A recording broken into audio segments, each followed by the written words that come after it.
Lamborghini in St. Agata in Italy. It is also the birthplace of my favourite ever car and the one I'm about to test now. I hope you enjoy. Thank you for joining me on The Car Girl, and I have got something very special to share with you. But just before I do, please press the subscribe button and the bell icon so that you're notified each time I post a film.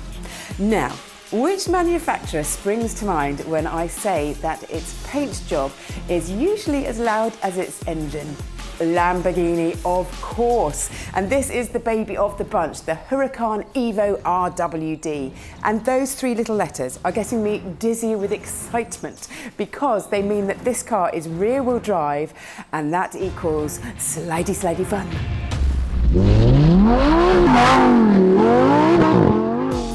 Now, I said that this car was special, and it really is to me because it could be the spiritual successor to my favourite car of all time, the Lamborghini Diablo GT. It was rear-wheel drive, and I first tested it for Top Gear over 21 years ago, and nothing has knocked it off the top spot yet.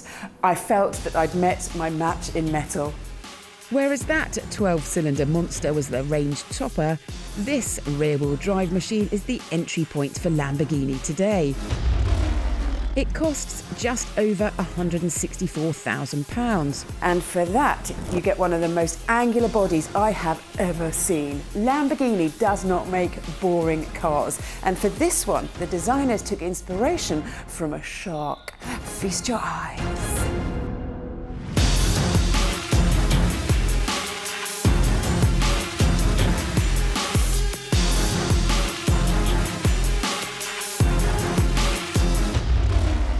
The wow factor is big in here. You have got this missile style flap for the starter button, a grab handle for reverse gear, and then this very smart row of switches.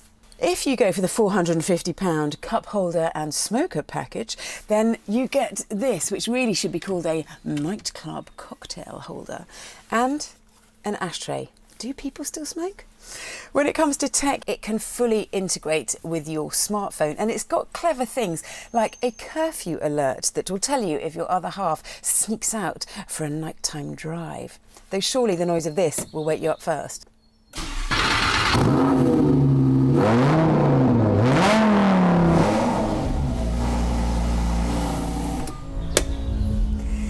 I feel like I've just pebble dashed the garage.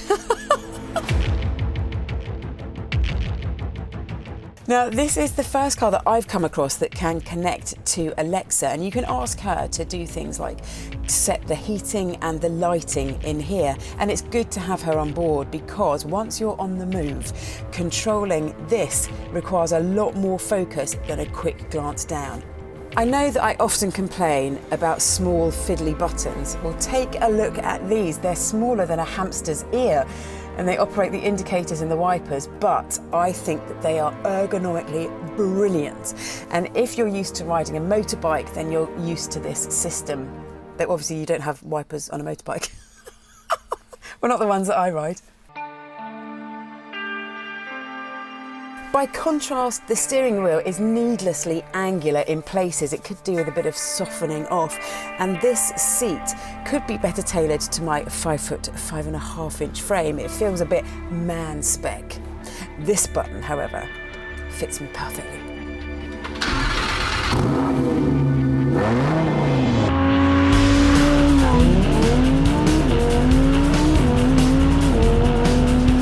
How awesome is that? Who can fail to smile when you hear that? Oh! And the culprit is just behind me. It is a 5.2 litre V10. It has got 610 horsepower and 560 Newton meters of torque. And I'm going to say two words now that are going to become extinct at some point, sadly. And those two words are naturally aspirated.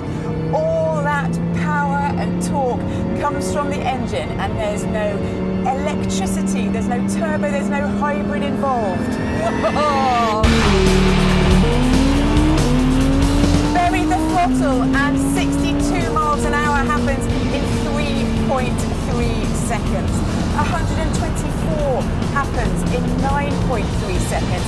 And if you carry on, it won't do 200 miles an hour, it'll do 201 miles an hour. So you can factually say that this car does more than 200.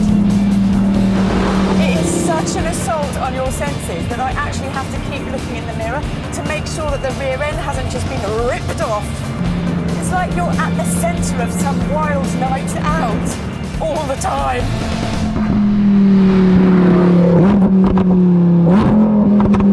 Oh, that pop, pop, bang. If only every single car could pop and bang like that when you lift off and change down.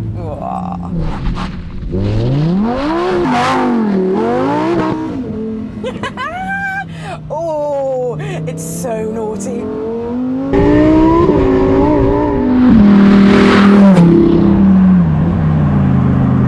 Even doing 50 miles an hour, a normal car would just be going about its business quite quietly, but this thing feels as though it's going halfway down the Mulsanne Straight at Le Mans.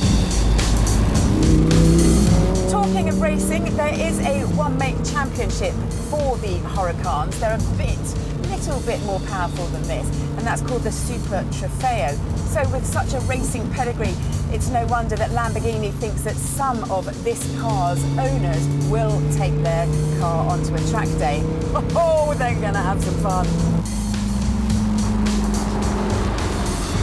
Everybody who loves driving loves a manual gearbox because it just helps you feel fully immersed in the whole of the car. But nothing can really beat the speed of a dual clutch gearbox, and that is what this car has got. It's a 7-speeder and it is mighty fast up and down the box. But if you want it to go even quicker, then it will. If you want to go down the box quickly and you think going down the gears 6, 5, 4, 3, 2, 1 is going to take some time, watch this. Hold it once and then the numbers come down like a fruit machine. Incredible.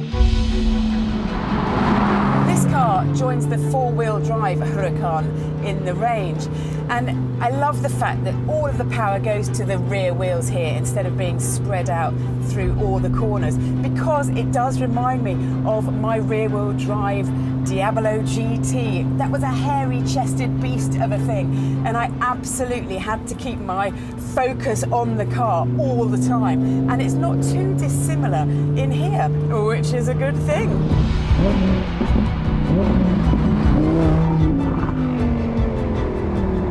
Now the steering has got some electronic aids to it, and this car in particular has got a £1,500 dynamic steering system, which basically sort of gives you enough assistance for your driving style and whether you're on a track or if you're on the tarmac. But it's a system that gives you so much information, which you really need sometimes, because if you go over particularly bouncy roads, this thing will jump about a bit. And I quite like that because it's a little bit like turbulence.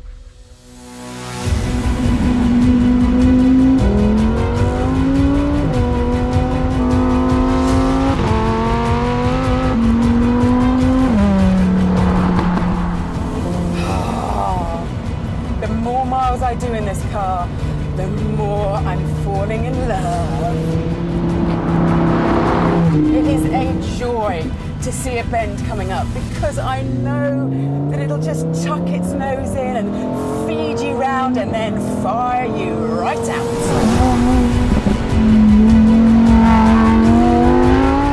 It's got a lovely turn in. It's always talking to me, the whole chassis.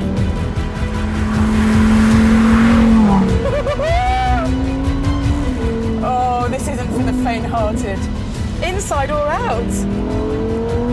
The noise, the noise! I mean, it sounds like you're in the middle of a race. The whole thing is just intoxicating.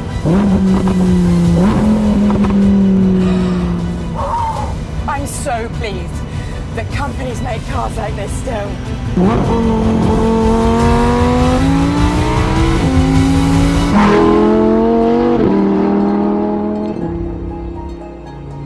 Has it done enough to topple the Diablo GT to become my all-time favourite car?